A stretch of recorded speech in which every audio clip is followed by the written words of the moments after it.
Friends, रात को आसमान में तकरीबन 2000 तारे नज़र आते हैं। और अगर आसमान साफ है और आप सही जगह पर हैं तो आपको आकाशगंगा भी नज़र आ जाएगी। लेकिन दिल्ली में इतना पॉल्यूशन है, यहाँ तो कोई तारा नज़र आता नहीं है। लेकिन और बहुत कुछ है जो हमें रात के आसमान में नज़र नहीं आता। तकरीबन 10 करोड़ के करीब ब्लैक होल्स जो हमारी मिल्की वे आकाशगंगा में है, जो नज़र नहीं आते। फ्रेंड्स, आखिर ये ब्लैक होल बनता कैसे है? आप इसे ऐसे समझिए कि लगभग सूर्य से 30 गुना बड़ा तारा जब अपनी ही ग्रेविटी से कोलैप्स कर जाता है, और कोलैप्स भी कहाँ करता है? एक सिंगल पॉइंट पर। और वो पॉइंट ऑलमोस्ट ज़ीरो वॉल्यूम। मैंने ऑलमोस्ट वर्ड गलत लगाया है, ज़ीरो वॉल्यूम ही माना जाता है। और इसी सिंगल पॉइंट को कहा जाता है सिंगुलैरिटी। फ्रेंड्स, यही सिंगुलैरिटी होती है ब्लैक होल। लेकिन ब्लैक होल की जो इमेजिनेशन है हमारे टर्म्स में, ब्लैक होल को ओवरऑल जो कहा जाता है, काले रंग का बहुत बड़ा स्फीयर। फ्रेंड्स, वो स्फीयर होता है एक्चुअल में इवेंट होराइजन। और उस स्फीयर के सेंटर में होता है वो सिंगुलैरिटी पॉइंट जहां पर सारा मास कंसंट्रेटेड है।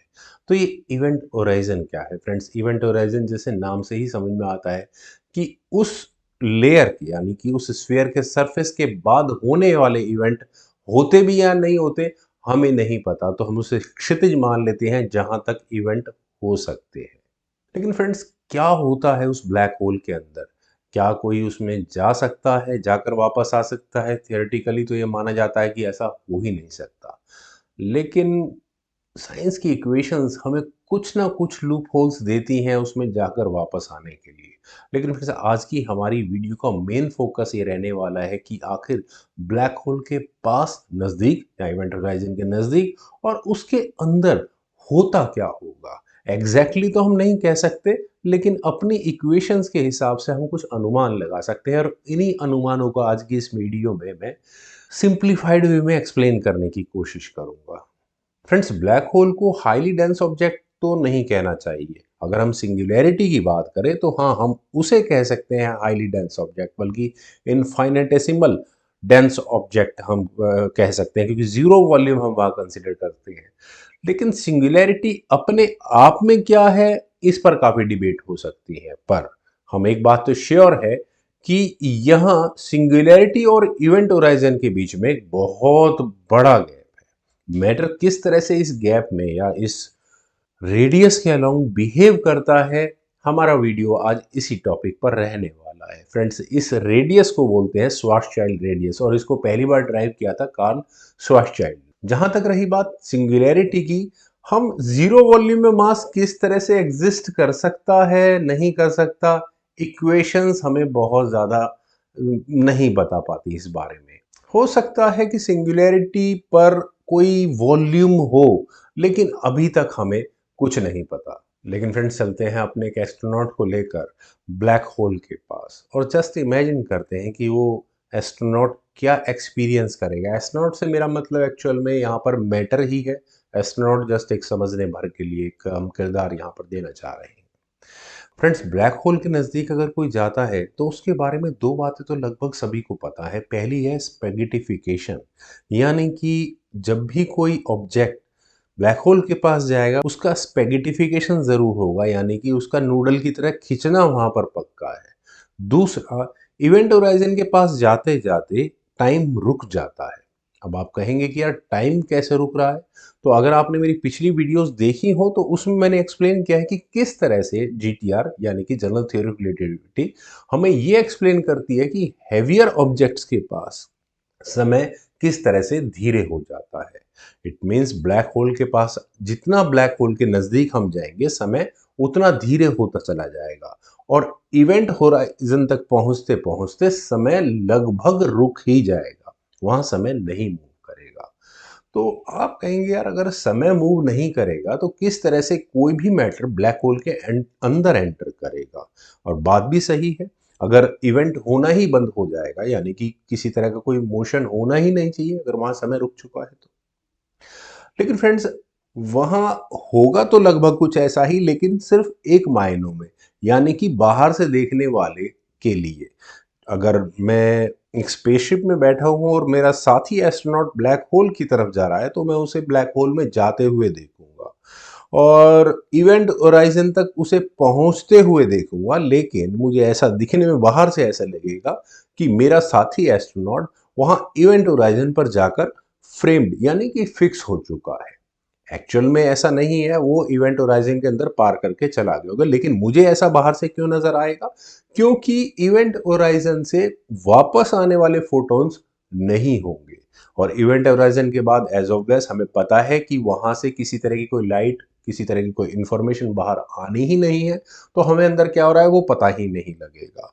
तो इवेंट होराइजन पर जब वो एस्ट्रोनॉट पहुंचेगा तो वहां से आने वाली लाइट ही मेरे लिए लास्ट इंफॉर्मेशन होगी और दिखने में बाहर से ऐसा लगेगा कि एस्ट्रोनॉट वहां इवेंट होराइजन पर जाकर ऑलमोस्ट चिपक सा गया है और इवेंट होराइजन से आने वाले फोटॉन्स पर वहां ब्लैक होल की ग्रेविटी भी अपना असर दिखाएगी, तो वहां से आने वाली रोशनी इंफ्रारेड लाइट की तरफ शिफ्ट हो चुकी होगी। तो जो एस्ट्रोनॉट मुझे साथ ही अपना नजर आ रहा होगा वो इंफ्रारेड रोशनी में नजर आ रहा होगा।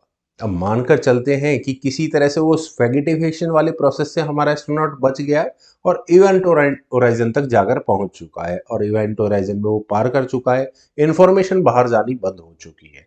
लेकिन एस्ट्रोनॉट को इवेंट होराइजन में जस्ट जाने से पहले अगर वो पीछे पलट कर देखता है तो उसे पीछे से आने वाले पूरे यूनिवर्स की लाइट नजर आएगी, लेकिन जैसे ही वो इवेंट होराइजन में पार करेगा और ब्लैक होल के अंदर घुसेगा तो सामने उसे कुछ नजर नहीं आने वाला। क्यों? क्योंकि सिंगुलैरिटी पॉइंट से कुछ भी लाइट बाहर तो कम से कम नहीं आने वाली है। लेकिन अगर हमारा एस्ट्रोनॉट पीछे पलट कर देखता है तो पीछे से आने वाली लाइट उसे जरूर नजर आएगी, मतलब पूरे यूनिवर्स यानी कि इवेंट होराइजन जो बाहर से हमें काला नजर आ रहा था लेकिन अंदर से वो हमें पूरी तरह से ब्राइट नजर आएगा क्योंकि बाहर की यूनिवर्स की सारी लाइट वहां पर नजर आ रही होगी। लेकिन बाहर के यूनिवर्स से आने वाली लाइट वहां पर ब्लू शिफ्टेड हो चुकी होगी यानी कि अल्ट्रावायलेट रेज की तरफ वो शिफ्ट हो चुकी होगी। मतलब एक तरीके से देखा जाए तो यूनिवर्स उसे नजर ही नहीं आ रहा होगा, बल्कि कॉस्मिक माइक्रोवेव बैकग्राउंड जो अब विजिबल लाइट तक शिफ्ट हो चुका होगा, वहां पर हमारे एस्ट्रोनॉट को कॉस्मिक माइक्रोवेव बैकग्राउंड नजर जरूर आ रहा होगा। और वो किस तरह से नजर आ रहा होगा? जिस पॉइंट से हमारा एस्ट्रोनॉट इवेंट होराइजन यानी ब्लैक होल में एंटर किया है, लगभग उसी पॉइंट पर वहां से जो लाइट आ रही होगी वही नजर आएगी, क्योंकि एस्ट्रोनॉट के साइड से जो लाइट्स निकल रही होंगी वो उन्हें देख ही नहीं पाएगा क्योंकि वो सीधा सिंगुलैरिटी की तरफ जा रही होंगी। और जैसे जैसे हमारा एस्ट्रोनॉट ब्लैक होल में और अंदर की तरफ जाएगा, आप उसके व्यू को समझिए कि लगभग सारा व्यू ब्लैक होगा, लेकिन जहां से उसने एंटर किया होगा सिर्फ वहीं से लाइट रेज यानी कि स्ट्रेट टू हिज आईज वही लाइट्स उसे नजर आ रही होंगी जो धीरे धीरे वहां छोटी होती हुई चली जा रही होंगी। अब करते हैं जरा सिंगुलैरिटी की तरफ।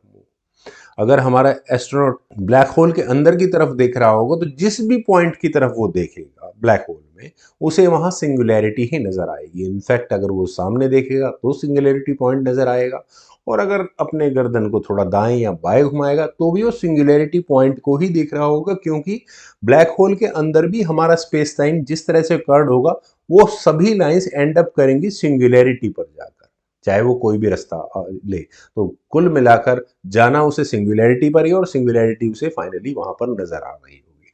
लेकिन फ्रेंड्स अब आते हैं जरा हम अपने स्पेगेटिफिकेशन वाले प्रोसेस पर। फ्रेंड्स आप यहाँ कहेंगे कि आपने अपने दोस्त एस्ट्रोनॉट को स्पेगेटिफिकेशन वाले प्रोसेस से क्यों बचाया है, लेकिन क्या स्पेगेटिफिकेशन ब्लैक होल में होना जरूरी है? इस बात को समझते हैं फ्रेंड्स।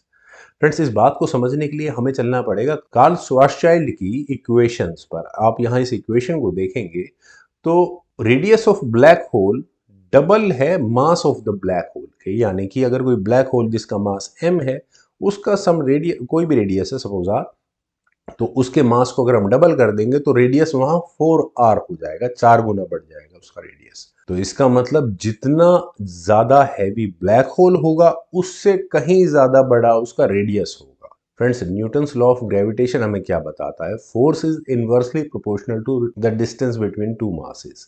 और अगर यहाँ उसको हम अप्लाई करें कि जितना बड़ा रेडियस है उतना कम फोर्स ऑफ ग्रेविटेशन होगा, इट मीन्स जितना बड़ा हमारा ब्लैक होल होगा उसके इवेंट होराइजन के पास उतना कम फोर्स ऑफ ग्रेविटेशन होगा। इट मीन्स कुछ ब्लैक होल्स ऐसे भी होते होंगे कि वहां पर फोर्स ऑफ ग्रेविटेशन यानी कि हमारा वजन लगभग उतना ही होगा जितना पृथ्वी पर है, या हो सकता है उतना हो कि जितना चांद पर हो। तो यानी कि वहां पर इवेंट होराइजन पर एटलीस्ट स्फैटिफिकेशन वाले प्रोसेस से बचा जा सकता है। लेकिन अंदर जाने के बाद जो प्रक्रिया हुई वही सब होगी, और एक लिमिट के बाद जाकर जैसे जैसे हमारा एस्ट्रोनॉट सिंगुलैरिटी के पास पहुंचेगा उसे स्पैटिफिकेशन वाले प्रोसेस से जूझना होगा। लेकिन फ्रेंड्स चलिए, वहां तक तो सब ठीक है, आखिर क्या होगा उस सिंगुलैरिटी पॉइंट्स के साथ? फ्रेंड्स यहाँ पर हमें फिजिक्स हमारी कोई ज़्यादा खास मदद नहीं कर पाती, लेकिन साइंस फिक्शन हमें बहुत इमेजिनेशन देती है यहाँ से। कुछ स्पेकुलेशंस ये कहते, स्पेकुलेशंस मैं इसलिए कह रहा हूँ कि प्योर तुक्का है तो, कि क्या हम वहाँ किसी और यूनिवर्स में जा सकते हैं सिंगुलैरिटी पॉइंट पे पहुंचने के बाद, या फिर यूनिवर्स में किसी दूसरे कोने पर निकल सकते हैं? फ्रेंड्स ये तो सब कपोल कल्पित बातें हैं, लेकिन एक साइंस फिक्शन ऐसी है जिसको फिजिक्स फार्मूला यानी कि GTR, general theory of relativity का एक सॉल्यूशन सपोर्ट भी करता है। और वो ज़्यादा इंटरेस्टिंग है। क्या है कि अगर हम ब्लैक होल के अंदर घुसें तो हो सकता है कि हम टाइमलाइन में किसी और पॉइंट पर निकले। टाइमलाइन से मतलब कि हम समय रेखा में कहीं और जाकर निकले। मतलब अगर आप आज हम सन 2023 में हैं, तो माइट भी हम 2123 या फिर 1923 में भी निकल सकते हैं। लेकिन ये कैसे होता है फ्रेंड्स? जो मैंने अभी तक बात की है ये सिंपल ब्लैक होल्स की बात की है, लेकिन यूनिवर्स में रोटेटिंग ब्लैक होल्स भी होते हैं, और रोटेटिंग ब्लैक होल्स के साथ एक और खासियत है, वहां दो तरह के इवेंट होराइजन होते हैं, एक इनर और एक आउटर। और एक निश्चित एंगल पर अगर उसके रोटेटिंग ब्लैक होल के आउटर इवेंट होराइजन में एंटर किया जाए तो वहां पर कुछ चांसेस है कि उस इवेंट होराइजन से वापस बाहर भी निकला जा सकता है। लेकिन किसी दूसरे समय पे ऐसा क्यों होता है? क्योंकि जब एक ब्लैक होल बहुत मैसिव ऑब्जेक्ट है, जब वो रोटेट करता है तो अपने आसपास के स्पेस टाइम को और ज्यादा बेंड करता है, जिसे फ्रेम ड्रैगिंग कहा जाता है, frame dragging sorry, frame dragging कहा जाता है, जो स्पेस टाइम को पूरी तरह से बेंड कर देता है। और इसी में एक शॉर्टकट निकलता है जो टाइमलाइन में हमें ट्रेवल करने के लिए मौके देता है, और खासकर समय में पीछे यात्रा की। ज्यादातर साइंटिस्ट मानते हैं कि ऐसा नहीं होता होगा, लेकिन उनके पास कोई सॉलिड कंफर्मेशन नहीं है कि ऐसा क्यों नहीं होता होगा फ्रेंड्स। लेकिन जो भी हो, मुझे उम्मीद है आपको ये मेरी आज की छोटी सी explanation regarding black hole journey जरूर पसंद आई होगी। तो आप लोग इस वीडियो को लाइक करें, शेयर करें, और मेरे इस यूट्यूब चैनल को सब्सक्राइब जरूर करें। और एज यूजुअल कमेंट्स का मुझे बेहद इंतजार रहता है। Thank you for watching and bye for now.